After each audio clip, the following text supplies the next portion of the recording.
menyaksikan bagaimana tutorial SynSizeUp pada kasus kegawat daruratan. Jadi sebelumnya SynSizeUp merupakan salah satu tindakan untuk menilai tempat kejadian perkara atau peristiwa ataupun TKP untuk memberikan informasi yang berharga kepada Emergency Medical Technician atau EMT Basic. Selain itu dilakukan juga pengkajian pada kasus trauma pada pasien dengan kondisi kritis di tempat kejadian perkara sehingga dapat menentukan kondisi atau kriteria kritis sebelum pasien ditransportasikan ke rumah sakit.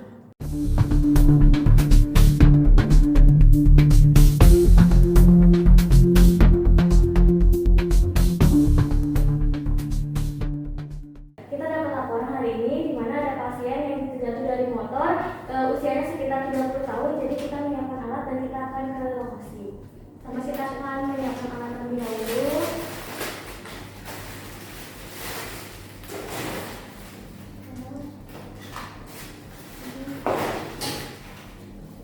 Lalu kita menggunakan APD.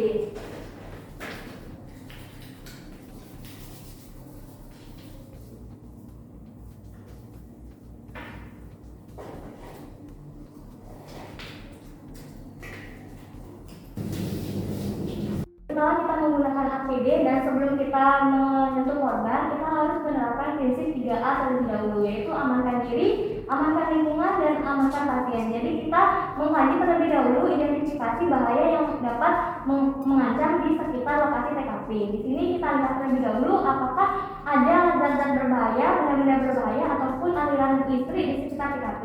Jadi kita lihat di sini tidak ada benda-benda berbahaya, sudah disingkirkan semua, dan tidak ada aliran listrik. Kemudian langkah selanjutnya kita menghitung jumlah korban yang ada pada di TKP.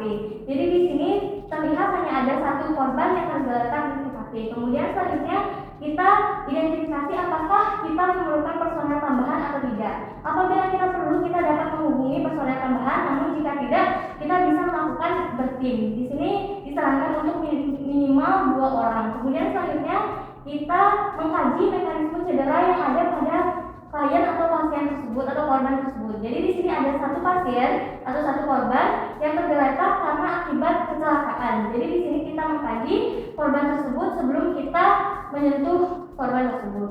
Baik, karena pasien ini dengan indikasi kecelakaan, jatuh karena kecelakaan, maka kita curigai saja pasien ini mengalami cedera servikal. Untuk itu kita perlu memasang neck collar untuk menjaga stabilisasi dari leher pasien. Baik, bisa dibantu. Pemasangan neck collar ini lebih baik dilakukan lebih dari 1 orang atau 2 orang.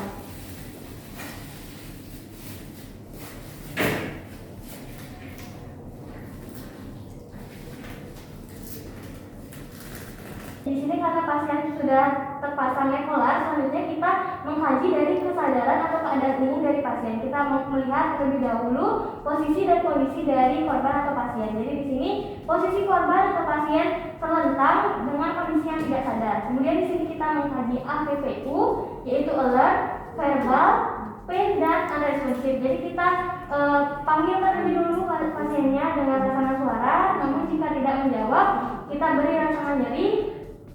Dan apabila diberikan rangsangan nyeri juga tidak menjawab, maka pasien tersebut bisa dikatakan unresponsive.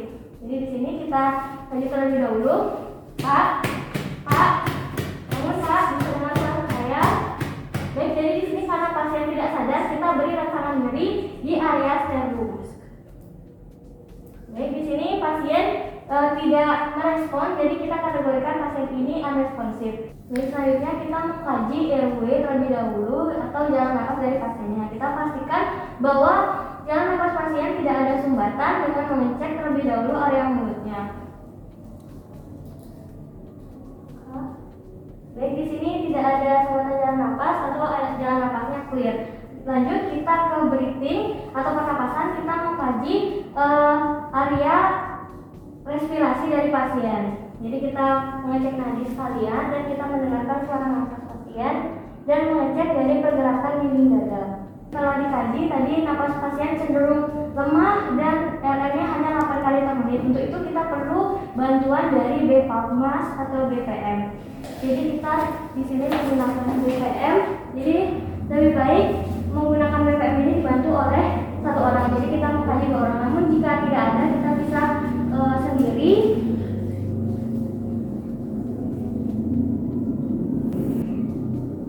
Selanjutnya dari BT kita lanjut ke C atau sirkulasi. Jadi kita mengkaji sirkulasi dari pasien, yaitu dengan mengkaji nadi. Jadi tadi saya sudah mengkaji nadi, yaitu nadi pasien cenderung lambat. Lalu kita mengkaji kulit dan perdarahan pada pasien. Untuk kulitnya, di sini kita lihat bahwa kulit pasien itu pucat dan perdarahan di sini tidak ditemukan adanya perdarahan. Selanjutnya setelah ABC dilakukan, maka kita menentukan kriteria load and go dari pasien. Jadi karena pasiennya ini dengan kondisi tidak sadar dan napasnya lemah, kita langsung saja evakuasi pasien ini agar dilanjutkan ke ambulan. Baru selanjutnya kita dapat melakukan rapid trauma test untuk mengkaji dari head to toe dari pasiennya.